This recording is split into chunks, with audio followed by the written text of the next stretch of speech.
It's Brandy, baby. So yesterday or last week we met with the news that John McCain, who is by all accounts a good man, is struggling with a aggressive brain tumor, and it is particularly precarious because we are in the healthcare debate, and it's ironic that John McCain will have his quality of life at least affected by the fact that he has excellent healthcare. But about 7-8 years ago, there was a man named Ted Kennedy who also was stricken with a brain tumor.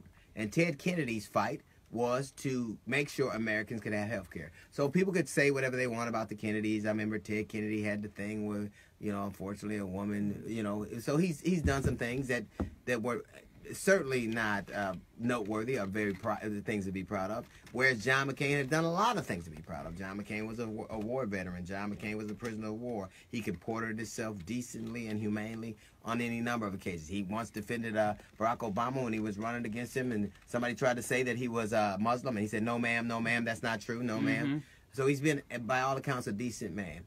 Both these men find themselves at relatively about the same age, fighting a brain tumor. Now, Ted Kennedy is fighting a brain tumor. Was fighting a brain tumor at the very same time he fought to make sure that Americans could have health care. John McCain is fighting a brain tumor at the very time he's fighting to help take that away. Now, I submit that it's not how you lived, it's how you spend your last moments dying. When you know that you're going out, when you know that the end is near, it's imminent, you have fewer days on the calendar than you have ahead of you. It puts things in perspective. How do you want? I think that you're judged as much by how you went out as how you lived. John McCain is seeking to take something away from people. Ted Kennedy sought to give it to him. He spent his last days on earth trying to make sure that poor, the least among us, had health care. He was doing what he was admonished by whatever. If you believe in God, that's his admonition, to make sure you look out for the poor, the less fortunate. He did that. John McCain is trying to take that away. I submit it's what you do in your last moments that decide how you spend your eternity, if that's what you believe.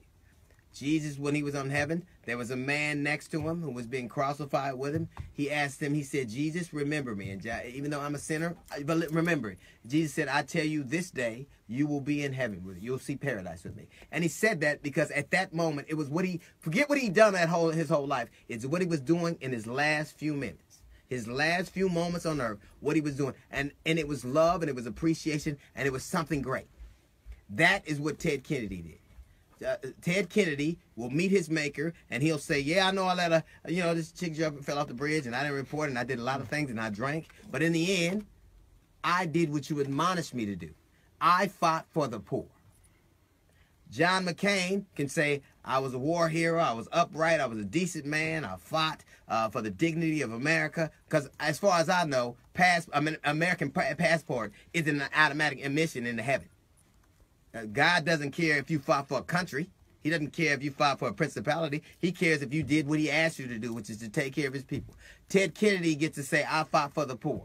John McCain gets to say, I fought for Blue Cross. Who you think gonna have a better place in heaven? Little note from the GED section. We got the Jazz Report coming after Maxwell on the D.L. Hughley Show.